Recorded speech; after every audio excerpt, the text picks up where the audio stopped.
What we're going to do is our format is we'll do sort of a little bit of a round robin. So I'll sort of just read off the names of the participants on the side. If you want to give a quick introduction to who you are, what your connection to the group is, and then Drake, who is working in ministry in Central America, is going to give a presentation, and then we'll have an opportunity to ask him some questions, and then at the end we'll have another opportunity to just talk through any missions related or other like GIS problems that you have. So I'll go first, and then for my introduction, so as I said, I'm Juliana. I live in the Chicago area with my husband Jefferson, and as of tomorrow, we'll be running my own GIS consulting firm, where I am working to provide GIS services to nonprofits. So Leslie, you're the next person on my list if you want to introduce yourself. And get me unmuted. So my name is Leslie Zolman. I actually live in Colorado. I work for a Christian nonprofit called American Leprosy Missions that's out of South Carolina, but I work remotely. And I've just been there, I guess, about 6 months now. So. Fantastic. Thanks, Leslie, and thanks to American Leprosy Mission for letting us use their Zoom call. Drake, you're the next person on my list, but I'll just wait for you to introduce yourself in a minute. Anne, would you like to introduce yourself? Oh, Anne's microphone isn't working. So she's Anne, and she lives in Toronto. She works for a marketing company where she utilizes GIS for print and digital flyer distribution. And I just unmuted her, so hopefully it's working now.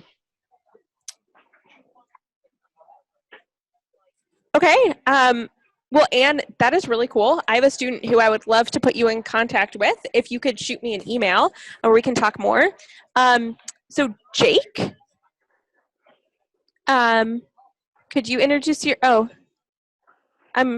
this is Jake Went. I work for county government just north of Denver, Colorado, in Weld County, live in Greeley. Connected with some of you at different meetings over the past few years at users conferences or whatever, but largely just kind of a dude that is interested in this cause. All right, fantastic. So John Butler. I work with youth workers connecting churches and schools, and also youth workers who work with incarcerated youth. We use the mapping to identify which churches are close to what schools and what schools are adopted and who needs what kind of help. Wow, that's so great. Sorry, I'm unmuting now. Lauren, there we go. Yes, I'm Lauren Melius. I worked for organization Global Mapping many years, and they closed June 2017. Now I work with a group called LightSys, and basically Global Mapping was helping mission agencies with mapping and GIS, getting them. We had a system that we developed for them using ArcGIS. So still support a few of those folks and just do custom mapping permissions and just kind of help missionaries mapping.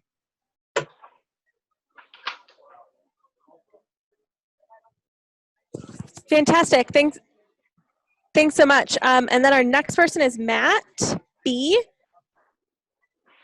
Hey, Juliana, good to see you, and good to see some other familiar faces on this call, familiar names.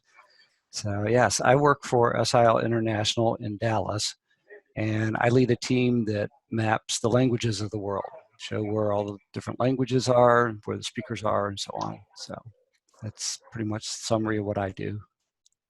Super. Thanks, Matt. All right. And then Porter. I am working on muting you. Okay. Yeah. My connection with Lauren goes back to Global Mapping days, but it has continued as he's been at LightSys. And most of the computer work I do is not mapping, but it comes in handy for so many things.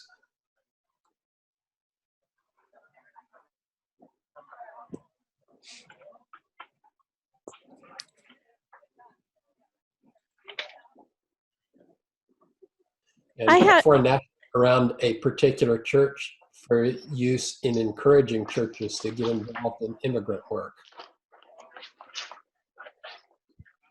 Oh, that's great. Well, thank you for sharing. Okay, and then our last person here, I'm trying to unmute, is WJ Botha. Hi, it is Willie. Sorry, my connections is not so good here. I'm in South Africa. I'm part of an organization called Institute for Strategic Services. We do missions research in South Africa, working closely with MANI, Movement for African National Initiatives. And through our research work and over many years, previously with GMI, we got introduced to mapping. We had a mapper that used to work with us, but did not have enough funds. And now I'm the one that is getting more into mapping, because communicating our information that we've gathered is just much better communicated through maps. Fantastic. Well, thank you. So our next person is Drake, and I'll let you introduce yourself. And so the format for these calls, right, we're going to have someone who's doing GIS and missions will give a presentation. So if someone is interested in giving a presentation for future months, we have our person for March already, but if you want to present in future months, just let me know. So Drake, I'll let you introduce yourself and let me know if you have any issues with sharing your screen, etc. Sure. Well, it's a pleasure to be able to be here and share. And thank you for the opportunity. My name is Drake Sprague, and I live in Panama, where I grew up in Panama in the former Panama Canal Zone, which was a large American community in Panama. My wife and I live here now with our two children, Jaden, who's 6, my daughter Amelia, who's 3. And we work with a mission organization called Techo, which is an acronym for the Amazon and Lowland Tribal Empowerment Coalition. We've been with Techo since 2013, and we've been in Panama since 2016. Techo, as the name implies, deals with working with and empowering tribal Christian leaders, specifically in the Amazon region, but more generally across the lowland jungle regions of South America. Before we came on board with Techo, we lived before in Oaxaca, Mexico, for about 2.5 years with a project that we are still involved with called Ethnopedia. I'm sure some of you are familiar with it. And Ethnopedia is basically a platform for sharing information about unreached people groups around the world, so that Christian missionary movements have information about these people groups and what their status is in terms of how reached they are with the gospel, and in the language of the specific mission movements, whether in English or in Spanish, German, French, or however many more there may want to be. It's just like Wikipedia, it can be translated. Articles, information about people groups can be translated into many different languages. So it's become a great platform for sharing information. So my role with Techo is I'm the research coordinator for all of South America, and my job basically entails helping about 180 different mission organizations that are involved in the work of empowering the tribal church of South America. Basically coordinating anything information related having to do with what tribal groups are out there, where are they, what languages do they speak, what kinds of resources do they have available to them. So we have a lot of interaction with organizations such as Wycliffe, SIL, the Jesus Film, IMB, a number of the other big organizations, as well as a lot of smaller organizations that are both North American based and South American based. Now, how I got involved in this work is really neat. I'm just grateful for how God has led me to this point, and how I've actually come into contact with a number of people that I know. I haven't met everybody on this group, but I know some people. We have mutual friends and coworkers, and especially Lauren. I met Lauren back in 2004 after hearing about global mapping, and I had just left Peru after spending about almost about 5 weeks. I live with a tribe in the Amazon jungle, and this was in 2003, and really remote area. And I was really praying about how to get more involved in tribal ministry, and I didn't have a background in GIS, but I started to, as a result of asking a lot of questions about this particular tribe and other tribes across the region, and trying to find out more about who they are, where they are, and what is being done as far as reaching with the gospel. Do they have the gospel? Do they have missionaries? And just trying to get some understanding. And I just remember how difficult it was, even talking with missionaries who'd been out there for a long time, locals, and it was just very, very difficult. So I was encouraged by my mentor at the time. His name is Paul Johnson.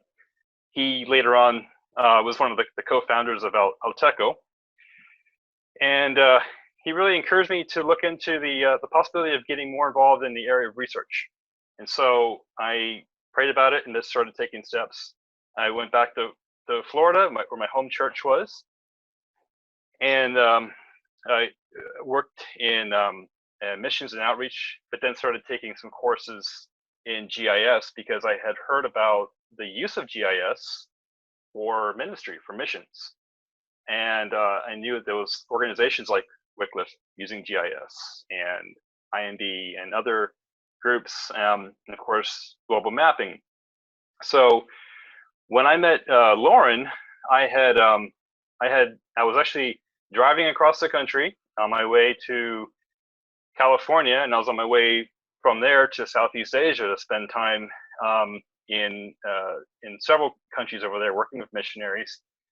And I had an opportunity to sit down with Lauren and just kind of learn about what GIS is and how it could apply in terms of what I really am starting to feel like God is leading me.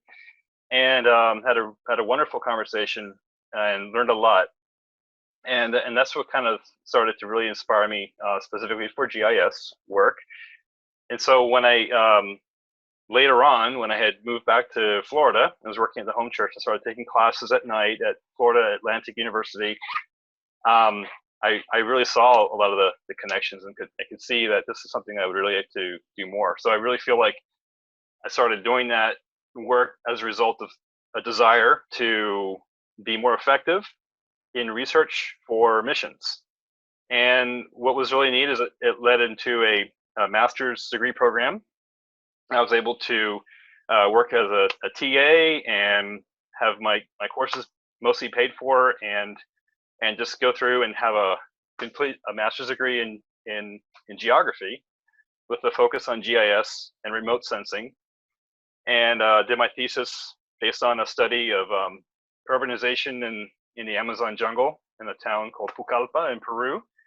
Spent a lot of time there, and that was a lot of academic work that didn't have all very direct applications to what I was planning to do. But I had an opportunity after graduating with my master's degree in 2008 to start working in other ways. I had an internship with Palm Beach County in their planning and zoning division, so I got a little more experience there. And then I got hired to work with Florida Power and Light to do some projects as a contractor initially, building geodatabases to track down the locations of wind monitoring devices across the United States. And that led into a full-time position with that company called, at that time, changed name to Next Era Energy, doing wind energy development as a geographer, mapping wind resources. And so that was another thing that, I just gained more experience as a geographer in GIS. And at the time, my wife and I were dating, we got engaged and got married, and we knew that we were being called into full-time missions. And so we started taking steps in that direction. During some vacation time, I took a trip down to Mexico. I was invited there by a guy named David Markham, who was with Ethnopedia, and he encouraged me to come down and visit and spend some time with going out with him to visit some unreached people groups, some certain tribes in Oaxaca. And my wife and I went, and we knew, even though we were praying more specifically about going to the Amazon region or going to Southeast Asia, we ultimately felt God leading us to Mexico. And we, in 2011, we after raising support, we actually moved from Florida to Oaxaca and spent the next 2.5 years in Oaxaca with an understanding with David and Ethnopedia that we would be based there for about that period of time before continuing to put our focus mostly on South America in the Amazon. So about 2.5 years there in Oaxaca. And that was where I really cut my teeth on using GIS as a tool for understanding the situation about people groups, and really being able to database and categorize and just really create a platform that can be shared with missionaries and churches, so that people can actively pray for unreached people groups, seeing where they are in the world, specifically what languages they speak, and other information about them. And so we developed a platform within the Ethnopedia website that dealt with maps, so you can actually see the locations of people groups all around the world, and in context of other people groups, and in context of how reached they are, based on a color scale of red, yellow, or green. Red indicating an unreached people group, yellow being some progress, or green being a people group that's reached. I can share all this information too. I'm not sure if I should even start doing screenshots, but or screen share. Yeah, a screen share, if you have stuff to share, would be really helpful. Yeah, let me see if I can just go ahead and get a screen. The only comment is that you can share if we are recording it. Is that okay, Drake, or not? Oh yeah, yeah. The Ethnopedia is fine. Yeah, we can do that.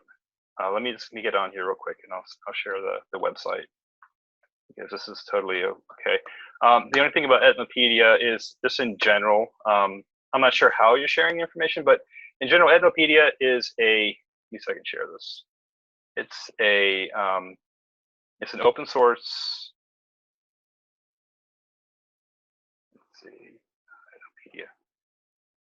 Yeah, so this will just be shared with members of our group.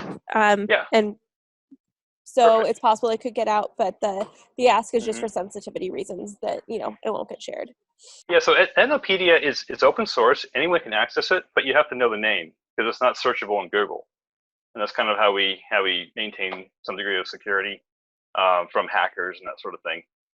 Because it does have information about people groups and how, and their status in terms of how we share out the gospel. So the main page is ethnopedia.org, and we have different languages. You can see here that each having some degree of development in terms of how many articles are available for how many people groups, most being in German at the moment. But in English, we have pretty well developed in terms of, this is the main English page. We have a way of searching for people groups based on specific people names or by country. My focus the last few years has been South America. And I'll scroll down here. Actually, Mexico was a big focus of mine. It still continues to be. I still add information about Mexico. Panama, obviously, is where I live. And South America, to say for Colombia. I've been traveling a lot to Colombia the last year and a half. And we've developed we've had a lot of success really finding out which tribal groups are in Colombia and gradually finding out more about their status of the gospel. This is the English page that I'm showing here, which is admittedly not as developed as the Spanish page. So I'm going to click over the Spanish just to show, even I know probably a few Spanish speakers in the audience, but this is more developed, and the reason it is because most people that this pertains to are Spanish speakers, Spanish-speaking missionaries and churches. And so we have basically information about Colombia, a little legend about the different status of how reached people groups are. Black being completely unreached, red being unreached, yellow have some progress, some degree of engagement, and green being reach. In other words, they have churches, they're growing, and they have sound doctrine, and they're raising up missionaries even, or blank, we having no information. So how this all works is, what we've done for South America is we've developed, I'm sorry, each of these is actually a specific tribe. Every name here is a particular tribe. In Colombia, we have about 106 different tribes listed, and we're, depending on who you ask, it could be anywhere from about 102 to 115 different tribal groups in Colombia. And some of them are completely unreached, some of them are even uncontacted. And so what we're doing is, in Colombia and in other countries, we're developing a system of surveys using Google Forms, which is free, open source in terms of being able to be, accessible in that sense. And we've developed a series of questions that can be entered online using Google Forms that pertain to a specific people group. So we can actually take a form, you can actually even print it out and go to someone in a remote area, and as long as you can communicate with them or have an interpreter, you can actually go through a number of questions to kind of do a basic assessment of a number of factors in terms of how they identify themselves, what language they speak, what kind of anything about any church they might have available, try to find some information about the history of missions, if there has been any ways of accessing the area. Are they open or closed to the gospel? Is there persecution? Are there barriers to? Do they prohibit missionaries? What other kind of social issues do they have within their tribe, or with neighboring tribes, or with outsiders who are non-tribal? And then what we can do is actually take all this information and database it and tie it to a specific location. So we can do a survey about a specific tribe in a particular area, and we've worded the survey so we can actually identify what's actually happening down to a very specific region. So the survey pertains to a particular region within the tribe, within a certain part of this country. And so gradually we're building maps, and I'll flash up a map screen here. Let me share this real quick.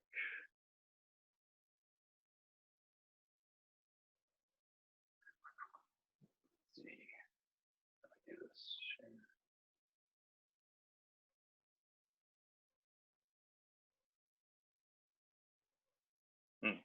Oh, I'm familiar with this. Okay, let me stop the share. Good. Okay, screen share.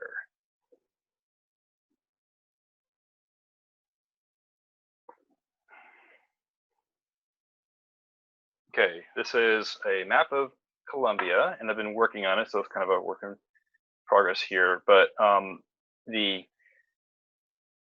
zooming out, I'm using QGIS. I'm very familiar with the use of ArcGIS and QGIS, and I've been using QGIS mostly as a way of being able to train other people in more remote areas. But this is a map of Colombia. Turn off the waters layer. So we have, and looking at this map of this is really pertains to Colombia and some of the border areas. The locations of each people group, tribal or indigenous people group across the country, and we can zoom into the different areas to see. Let me just pull up. I didn't have this really well set up for presentation. Sorry. But for example, this area here, this is a Guahibo tribe. It's a reached tribe. And we're actually drilling down to look at very specific areas within the Guahibo to see areas that are more or less reached than other areas. So as time goes on, we're getting more and better information as we go. But this is just very general, very generally speaking about that tribe, and then about the Nukak tribe in this area here. They are, for the most part, red, unreached. I've met with missionaries. I've been to this area, and I can say even firsthand that there's a small church being formed, but there's very little actually being done, and just little by little we're getting more information about different tribal groups across the country, including some in the very remote parts of the Amazon jungle, including Barasana, Juhup, Hupde. These are on the border of Brazil. Once you get a survey completed, I mark the locations of where a survey has been, where a specific survey refers to in terms of the actual location. So we did one survey here. I titled it this. I will do you can pull up information about I can pull so you can see it on the screen. Okay, so this would be again, this is all in Spanish, but this basically has a list of all the questions that we asked for this on the survey, kind of converted over into a format we can use in our geo database, referring to we have the answers for all the different questions, and everything that was asked on this particular survey points to this particular location on the map. So we can find out as time goes on, how is this applicable. When we talk to the missionaries that might be out in those areas, we can actually give them these surveys, which are quickly done. These surveys take no more than about anywhere from half an hour to an hour. You could do more, you can spend more time elaborating a lot more, but these can be quickly done. So we can have a quick synopsis of what's actually happening within a tribe, enough to get a sense of what's actually happening. And right now, we're really trying to get a grip on what's happening across the entire country. So little by little, we're going to get better information. But for right now, we're trying to get basically a panorama view of what's happening across the tribes in Colombia, because at the very moment, we are mobilizing missionaries from various tribes in Colombia who have the gospel, Christian tribal churches. And we have some trainings coming up in July where we're going to have them all together. And at this point, they've been preparing already for a long time, but now we can give them some additional training and have them commit to going to another unreached tribe in Colombia. And so we're really starting to work in the mobilization stage. Meanwhile, I'm also doing the same project with a team of researchers in Peru and Bolivia. So our next big step is Peru, and so over the next few months, we're going to start getting surveys into the hands of missionaries on the ground, missionaries who are either from Peru or not from Peru. A lot of them are indigenous, and so we have trainings coming up, and so again, the GIS aspect is huge in terms of being able to tie all of this together, database form, with locations, and over time, so many people that we work with have never seen a map of the their tribe or the country or the region, and so the map is a very powerful tool ultimately to show the need and just communicate what's actually happening on the ground as time goes on. And so that's what we're doing with Techo. I'm not sure if I should stop now and have any questions.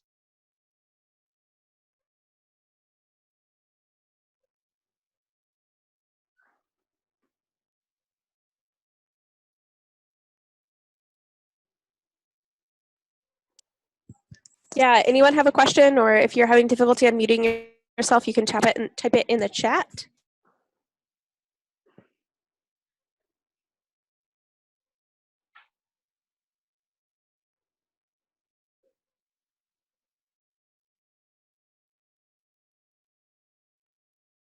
Okay, well, I'm going to assume that there's no questions. Okay. So yeah, so I know it. I think is it Matt? I believe you're with Wycliffe. Just want to say that the information from Wycliffe is very, very helpful for this process.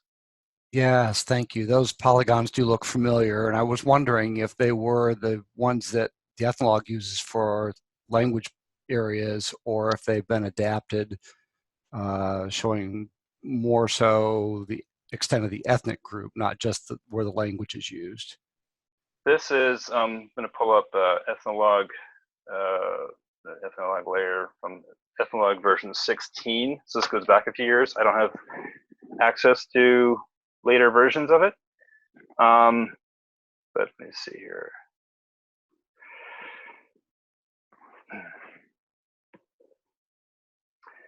There are definitely differences in certain areas, but let me pull up I got screen share again. Yeah, many of the language area outlines have not changed in years and years, but there's some places where we've received updates since, what did you say, 16th edition? Yeah. Okay. Yeah, 16th edition. So I can pull up the Ethnologue.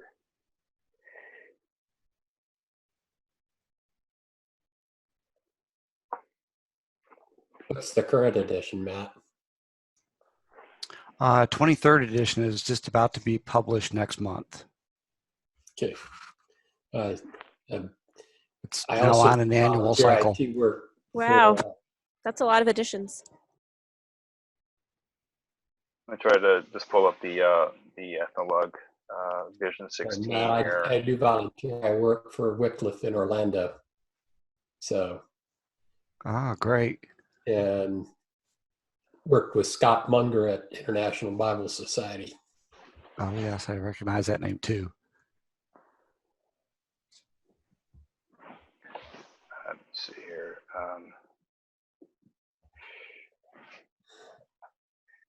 Here's let me screen share this again. Bear with me a second. Okay. Screen Okay.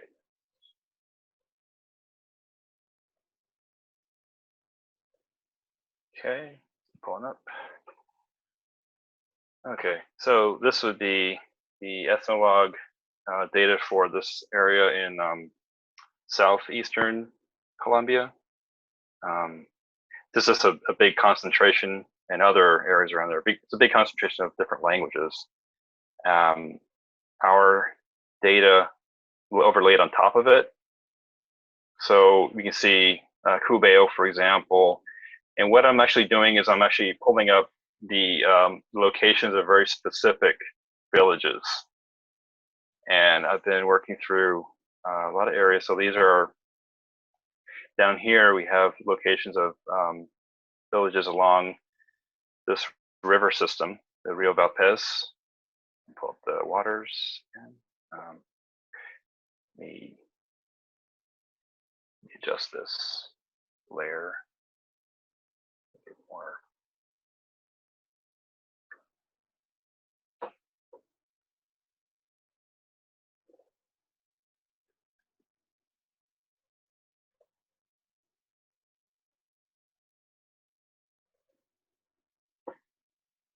Actually, let's bring it down.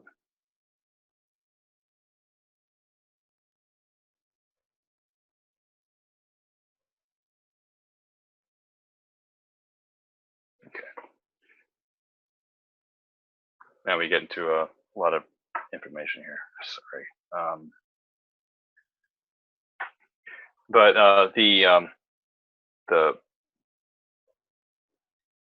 This is our layer with information about the level of richness. Yellow being some, this engagement, some progress.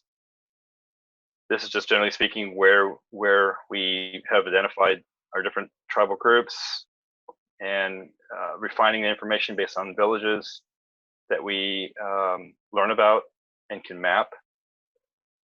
And a lot of this information, some of it can come from open sources, but most of it is coming from on the ground, missionaries actually going out in these areas and finding out. And so we, let me see, across Colombia, let's see, we have other places. And there's a number of different tribes also in Colombia that may no longer speak their native language. They may have adopted Spanish. In some cases, they're trying to reintroduce their languages that were spoken previously that they forgot, and that some of it has to do with political reasons. They can be recognized as a tribe, having their own tribal lands titled to them by the government. But yeah, more or less, these are just some of the areas, looking at two different data sources. And again, we're just refining and refining as we go. And this doesn't take into account Spanish speakers. These are just the tribal areas, tribal languages. So yeah, so GIS is extremely helpful for this work.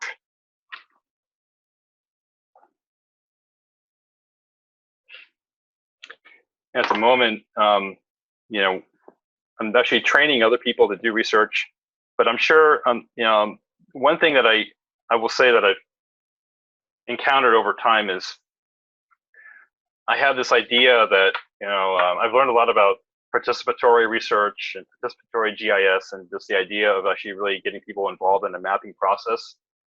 And I've realized just how difficult it can be, even in the most simple levels, like until people really have are really kind of focused on actually doing mapping, or the technologies. It can be quite a barrier to get over. So I focus a lot on the mapping aspect, and then I try to empower others to learn about doing questionnaires and actually asking more precise questions in the field that can help me build better maps, rather than trying to train other people to build maps. It's been definitely it's a challenge. So I'm sure others have encountered that as well. just a question. Could you say somebody would see this and, hey, can I go help drag? Are you open to other people maybe coming to help you? Absolutely. Absolutely. Yes. And I could use the help. I can definitely use the help. It's just so much to do. It's just never ending. In fact, if anyone's interested in helping, or if you know anybody that would be interested in helping me with this work, I would definitely welcome any leads. And also, the work of Ethnopedia also is completely volunteer based in terms of writing articles about people groups and translating into different languages. So yes, and mapping, any sort of research related, if anyone's interested in getting involved in that, please let me know. Drake, how willing are the other mission agencies to develop these skills so that all the work is not on your shoulders? To various degrees. It's kind of it's just, I've presented in front of a lot of different organizations over the years, and I would have thought that I'd get more people really trying to, I always get a lot of great feedback and about how helpful it is and everything, but it's hard to find anybody who's really who really wants to come alongside and actually do this kind of work specifically. And I think it might be for different reasons. Some of the big agencies, they have mission agencies, they have kind of like their defined roles, and people only have so much time to do certain types of work like this. And it almost, in a way, it's unfortunate in missions that the research, as important as it is, it sometimes takes a back seat at times, because obviously, we are trying to get out there and bring the gospel to unreached people groups and disciple people. But we really need the research, and it's just, I always get a lot of positive feedback about how important this is to help inform missions, but then it's hard to get people to actually also get involved in a substantial way in research. So we're looking at how we can actually get people involved in research while as an extension of what they're already doing as missionaries, as very busy people. So the idea of empowering, having really points of contact in as many places as possible, like nodes in different locations, and just being able to have people we can reach out to and say, hey, what's going on here? And then we can actually update information. But yeah, it's hard to get people that are dedicated to this work. So this is Juliana, and just a quick question. So you to follow up of that, there was a question about what volunteering.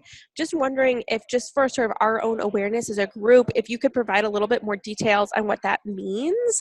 So are you looking for people to come actually partner with you in ministry and do field work, or are there more specific things that someone could dedicate 10 hours a month and that would be useful to you? So what does that need look like to you? Yeah. Okay. I would say, really, if anyone's interested, we can work through, because it changes a lot over as we go. The needs change at times, but there are certain, let's say, really, it's, more than anything else, I really could use people actually working with me full time in the field. But there are other things. There are other things that are probably more related to Ethnopedia that are definitely big tasks that I can use. Even someone had a few hours every month, even 10 hours a month, can do some of the mapping work through the Ethnopedia platform, just to make it available there. I can definitely use help with that. That's something that we can do on a more limited time frame type scenario each month, for sure. Great, thank you. I know that some people are typing questions into the chat. I want to make sure that some of those are more specific, targeted towards Drake, and I want to make sure that he's aware of those. But do other people have like other questions or comments, something that they want to add about work that they're doing that they see a potential synergy, that maybe you want to connect more with Drake offline, but it could be useful for just the group to be aware about a possible synergy that you see? Juliana, this is Jerry Chase. Sorry, I just got in on the meeting a little bit late. Just returned from a 3-week trip through Mexico all the way down to Colombia, collecting data on the Adventist Church and on the indigenous language groups. And so I'm very fascinated that the presentation today is on the same topic. And one of the things I became aware of on this trip is that countries like Mexico, and I think Colombia and a few other ones, the national census has quite a bit of data on the indigenous language groups. So Drake, how much have you dived into that, and how much does that help you with what you're doing? Yeah, I've looked at the different census resources for every country. Some are better than others. It's really interesting when you start digging into census data, because it can be very helpful from a kind of a high level standpoint, to kind of get basic information. I know you can get very specific information in Mexico and also more specific information in Brazil. But if you try to look at census data about, say, tribal groups in French Guiana, you're not going to get it, because it's the French census. France doesn't recognize ethnicity in their any other, officially. So so it's very difficult there. And then it's also, some countries it's just very basic information, and some of this doesn't exist at all. It's hard. And I think it's getting better in Peru has some pretty good data. Colombia is improving, but I do most of my research through indigenous type of organizations that would deal more directly with leaders across the country. And but yeah, census can be helpful to some extent, for sure. Yeah.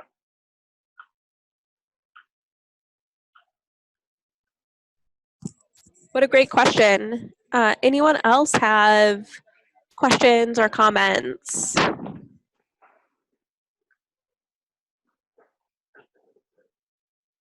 Was probably GPS used a lot for getting the data too? Yeah, in some cases. Now, back in 2013, 14, I was assisting with a project to basically, it was in Brazil, the main mission organization in Brazil, AMTV.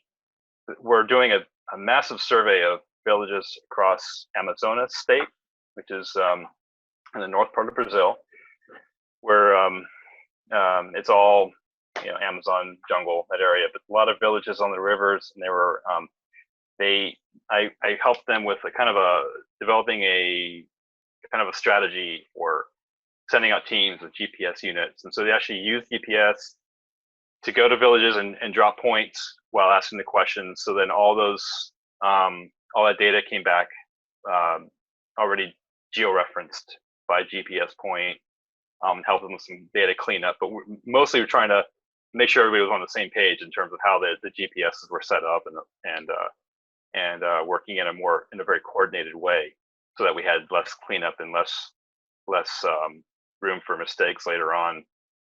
And so yes, GPS is very helpful. Now, in terms of being a practical tool in every situation when you're going out to areas, I'm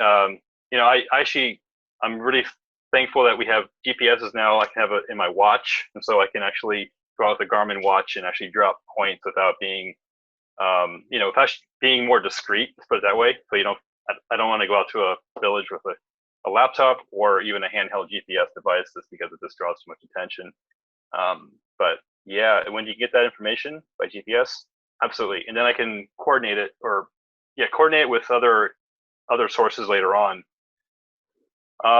Another resource I found really helpful, kind of along with that, just for verifying locations of villages, is Bing. Bing Maps. I use Google a lot for a lot of things, but Google just doesn't have what we need as far as actually showing villages on the map. Google's really far behind on that. But Bing, you pull up Bing in the GIS, it really helps it add another level of verification or validation for the location of a particular village, and you can look at the layout of the village and compare it to other sources. So it's all part of that, that open source research model that we've been developing, and tied in with GIS.